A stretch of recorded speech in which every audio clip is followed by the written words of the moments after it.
Assalamualaikum warahmatullahi wabarakatuh. Perkenalkan, nama saya Huda. Di sini saya akan mempraktekkan pengkajian CATS Index pada lansia. Nah, CATS Index ini bertujuan untuk menilai tingkat kemandirian lansia pada kegiatan sehari-hari. Nah, CATS Index yang harus dinilai yaitu tentang bagaimana kondisi klien dari cara mandi, makan, berpakaian, toileting, berpindah, dan continue. Nah, untuk klasifikasi nilainya ada dari A hingga huruf G. Ketika nilai A ini bisa mandiri dari semua kategori, dan untuk nilai B, pasien bisa mandiri kecuali satu lainnya, dan untuk nilai C, pasien bisa mandiri kecuali mandi dan satu lainnya, dan untuk nilai D, pasien bisa mandiri kecuali mandi dan berpakaian dan satu lainnya, dan untuk nilai E, pasien bisa mandiri kecuali mandi, berpakaian, dan toileting dan satu lainnya. Dan untuk nilai F, pasien bisa mandiri kecuali mandi, berpakaian, toileting, berpindah, dan satu lainnya. Dan untuk nilai G, pasien ketergantungan pada semua kebutuhan. Nah, sekarang kita mulai saja ya melakukan pengertian pada lansia.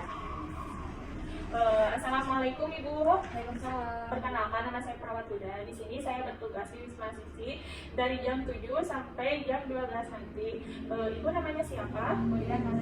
Ibu senangnya dipanggil apa? Mulyana.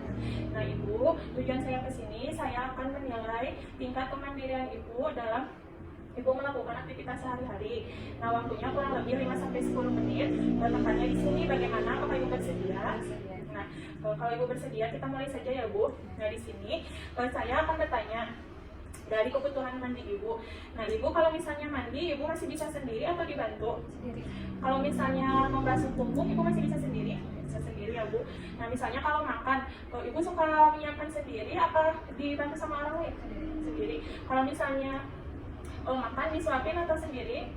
Sendiri ya, Ibu masih bisa sendiri. Nah, kalau misalnya berpakaian, Ibu habis mandi dan Ibu berpakaian dan misalnya mengancingkan rambut, mengancingkan baju, nah Ibu bisa sendiri atau masih dibantu?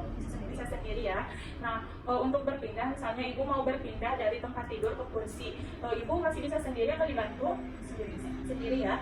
Nah, sekarang toileting, kalau misalnya Ibu mau ke kamar mandi, Ibu masih bisa sendiri atau dibantu? Masih bisa sendiri ya, kalau keluar dari toilet juga ya, Bu. Nah, kalau misalnya sekarang Ibu mau BAB atau misalnya mau BAK, Ibu masih bisa menahannya? Masih bisa ya.